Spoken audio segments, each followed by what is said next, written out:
एका नवीन रेसिपीमध्ये तुम्हा सर्वांचं स्वागत. आजची आपली रेसिपी झटपट तयार होणारा आपला नाश्ता आहे. नाश्त्याचा एक प्रकार आपण बनवत आहोत. उन्हाळ्याचे दिवस चालू आहेत. आपण उन्हाळा कामाबरोबर घरात शेवया आपण करून आणत असतो किंवा घरी तयार करत असतो. कोणी गव्हाच्या शेवया बनवतो, कोणी गव्हा मिक्स रव्याच्या शेवया. तर मी ह्या फक्त रव्यापासून तयार केलेल्या शेवया आहेत आणि त्याचा उपमा अगदी मोकळा सुळसुळीत कसा मी बनवला आहे ते तुमच्याबरोबर शेअर केलेला आहे. तर बघू शकता ह्या अतिशय पांढऱ्या शुभ्र अशा फक्त रव्यापासून तयार केलेल्या शेवया आहेत आणि आज आपण याचा उपमा बनवूया. एक सिक्रेट असा मसाला टाकून अगदी मॅगी, बाहेरची मॅगी जशी लागते ना त्या टेस्टीचा हा शेवयाचा उपमा आज आपण बनवणार आहोत. तर मोकळा सुळसुळीत उपमा होण्यासाठी आणि आपण ह्या शेवया अगोदर अशा कढईमध्ये थोड्याशा गरम करून घ्यायच्यात. याचा कलर वगैरे आपल्याला काही चेंज करायचा नाहीये. फक्त गरम कढईमध्ये असं हलवून येणं, याला थोडंसं असं कोमटपणा आणायचं आहे. म्हणजे काय होतं ना, आपला उपमा मोकळा सुळसुळीत होण्यास मदत होते. या शेवयातनं चिटकून बसत नाहीत पाण्यामध्ये आपण टाकल्यानंतर. तर उपम्यासाठी मी घेतलेला आहे कांदा, टोमॅटो आणि ग्रीन पीस. इथे तुम्हाला आवडीच्या भाज्या तुम्ही याच्यामध्ये अजून वापरू शकता. तुम्ही इथे टोमॅटो मी वापरलेला आहे, त्याचप्रमाणे गाजर वापरू शकता. तुम्हाला हवी असेल तर शिमला मिरची वापरू शकता. मिरचीचे तुकडे असतात ना, ते हिरवी मिरची पण तुम्हाला इथे हवी असेल तर तुम्ही घालू शकता. तर मी मुलांसाठी बनवते त्यामुळे मिरची वापरलेली नाहीये. तर ह्या शेवया मी चांगल्या भाजून घेतल्यात आणि अगदी मॅगी जशी व्हेजिटेबल मॅगी आपण बनवतो ना तशी मी इथे हे शेवयाचा उपमा बनवण्याचा प्रयत्न केलेला आहे. आणि मी नेहमी असाच बनवते, मुलं पण आवडीने खातात, त्यामुळे बाहेरची मॅगी आणण्याचा प्रश्न येत नाही. तर हा शेवयाचा उपमा बनवण्यासाठी ना मी 2 चमचे तेल टाकले, त्याच्यात जिरी मोहरीची फोडणी घातलेली आहे. आपण जो एक कांदा चिरून घेतलाय ना तो गोल्डन कलर येईपर्यंत भाजून घेतलाय आणि नंतर हे टोमॅटो टाकलेला आहे. तुम्ही तर इथे गाजर घेतलेला असेल तर तुम्ही अगोदर गाजर टाका, नंतर टोमॅटो सगळ्यात शेवट टाका. म्हणजे काय, टोमॅटो जास्त गाळ होत नाही. तर हे ग्रीन पीस असल्यामुळे मी शेवट टाकलेले आहे. तर ओला वाटाणा असेल तर कांदा बरोबर तुम्ही ओला वाटाणा टाकून घ्या. म्हणजे काय होईल ना, तेलामध्ये हा वाटाणा चांगला वाफून निघेल आणि नरम पण होईल. तर हा ग्रीन पीस असल्यामुळे ऑलरेडी नरमच होता, त्यामुळे मी ह्याला नंतर टाकलेला आहे. आता हे ग्रीन पीस आणि टोमॅटो चांगलं तेलामध्ये परतून घेतले आपण.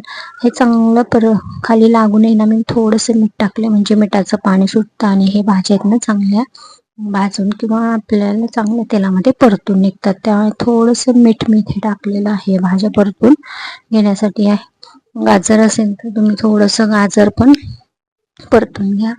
आणि ह्या सगळ्या भाज्या परतल्यानंतर आहे ना, आपण इथे थोडीशी आपल्याला कलर येण्यासाठी मॅगीचा आहे ना थोडीशी मी इथे हळद वापरलेली आहे, अर्धा चमचा. तर हळद वापरलेली आहे. थोडीशी टेस्टीसाठी धना पावडर पण टाकलेली आहे. आणि आपला जो सिक्रेट मसाला आहे ना तो आता इथे टाकूया. हा रेडीमेडच मसाला आहे, आपण नेहमी आपल्या किचनमध्ये ठेवत असतो, मुलांसाठी भाज्यामध्ये पण वापरत असतो. तोच मसाला मी इथे वापरलेला आहे. तर तो आहे आपला हा मॅगीचा मॅजिक मसाला. तर हा मसाला वापरून आहे ना आपण हा शेवयाचा उपमा अगदी रेडीमेड मॅगीच्या टेस्टीचा बनवू शकतो. मुलं पण आवडीने खातात आणि टिफिनसाठी किंवा घरी नाश्त्यासाठी 4 वाजताच्या छोट्याशा भुकेसाठी आपण हा मॅजिक मसाला मॅगीचा वापरून आहे ना हे नूडल्स सारखं किंवा मॅगी सारखं शेवयाचा उपमा मुलांना तयार करून देऊ शकतो. तर मसाला आपल्याला चांगला तेलामध्ये परतून घ्यायचा आहे आणि आता याच्यामध्ये आपण ओतणार आहे पाणी. तर आपल्या ज्या शेवयाच्या प्रमाणामध्ये पाणी ओतायचे, एकदम पण जास्त पाणी ओतायचं नाही आणि कमी पण ठेवायचं नाही, त्याच्यामुळे शेवया कडक होतात. आणि मग ह्या शेवयाच्या प्रमाणामध्ये बघू शकता मी एक मोठी वाटी भरून शेवया घेतलेल्या आहेत. त्याच्यासाठी आम्ही 1.25 ग्लास पाणी ओतलेलं आहे जवळजवळ. तर थोडंसं मला ह्या शेवया आहेत ना अशा रबरबीत ठेवायच्या, जास्त पण अशा घट्टसर बनवायच्या नाही, त्यामुळे मी 1.25 ग्लास पाणी ओतलेलं आहे. तुम्ही यांना 1 वाटी जर शेवया घेतलेल्या असतील तर त्याच्यासाठी 1.5 वाटी पाणी ओतलं तरी पण चालेल. तर चवीपुरतं मीठ टाकलेलं आहे. आता आपल्याला ह्या पाण्याला चांगली उकळी येऊन द्यायची आणि त्याच्यामध्ये ज्या आपण भाज्या टाकल्यात ना त्या थोड्याशा भाज्या आपल्याला पाण्यामध्ये शिजवून घ्यायच्यात.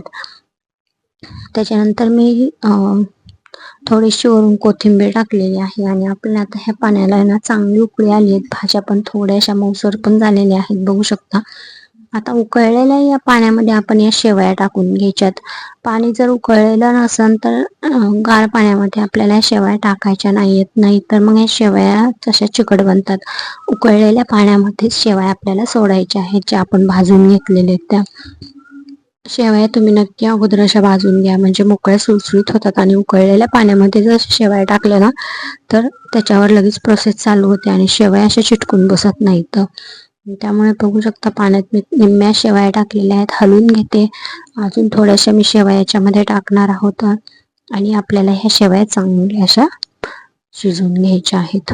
याला शिजायला जास्त वेळ लागत नाही, अगदी 2 ते 3 मिनिटांमध्ये या शेवया शिजून तयार होतात. फक्त रव्यापासून तयार केलेल्या शेवया, तुम्ही इथे गव्हाच्या पिठापासून बनवलेल्या शेवया असतात किंवा आपण ज्या प्रकारच्या शेवया बनवून आणतो ना उन्हाळ्यात, त्या तुम्ही वापरल्या तरी पण चालतात. तर बघू शकता किती छान कलर आलाय, अगदी रंगीबिरंगी अशा शेवयाचा आपला दिसतोय. भाज्या वापरलेल्या आहेत, तर नक्की ट्राय करून बघा. मुलांसाठी रेसिपी नक्की ट्राय करा. आवडली तर लाईक करा, शेअर करा आणि अजूनही आपलं चॅनल सबस्क्राईब केलं नसेल तर नक्की सबस्क्राईब करा. अशा छान छान रेसिपी मी तुम्हाला दाखवण्याचा प्रयत्न करत असते. अगदी झटपट तयार होणाऱ्या, घरातलं साहित्य वापरून तयार होणाऱ्या रेसिपी कशा बनवते ना मी, किंवा मुलांसाठी काय बनवते याचे दाखवण्याचा प्रयत्न करत असते. तर नक्की शेवयाचा उपमा करून पहा. बघा किती छान असा हा आपला उपमा तयार झाला. मोकळा सुळसुळीत असा हा शेवयाचा उपमा तयार आहे. मी थोडंसं पाणी याच्यामध्ये ओलसरपणा ठेवलाय.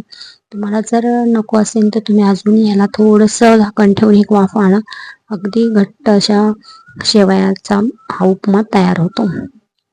आणि जर तुम्हाला याच्यामध्ये मुलांना अजूनही थोडंसं लिक्विड हवं असेल तर तुम्ही थोडंसं पाणी अजून वरून गरम पाणी इथे टाकून थोडंसं अजून पातळ बनवू शकता. मुलांना आवडेल त्या प्रकारे तुम्ही ह्या उपमा तयार करू शकता. तर झाकण ठेवून मी याची वाफ घेतली आणि बघू शकता आता ह्या खाण्यासाठी आपल्या शेवयाचा उपमा तयार आहे. एकदम मोकळा सुळसुळीत असा हा उपमा तयार झालेला आहे. तुम्ही असंच गरम गरम सर्व करून घेऊन खाऊ शकता. तुम्हाला जर आवडत असेल तर इथे टोमॅटो केचप पण तुम्ही याच्याबरोबर घेऊ शकता. बघा अगदी रंगीबिरंगी किती छान, बाहेरच्या मॅगी सारखा आपला हा शेवयाचा उपमा अगदी 5 ते 7 मिनिटांमध्ये घरच्या घरी तयार आहे. नक्की ट्राय करून बघा. एकदम टेस्टी असा हा शेवयाचा उपमा तयार आहे. भेटूया का नवीन रेसिपी.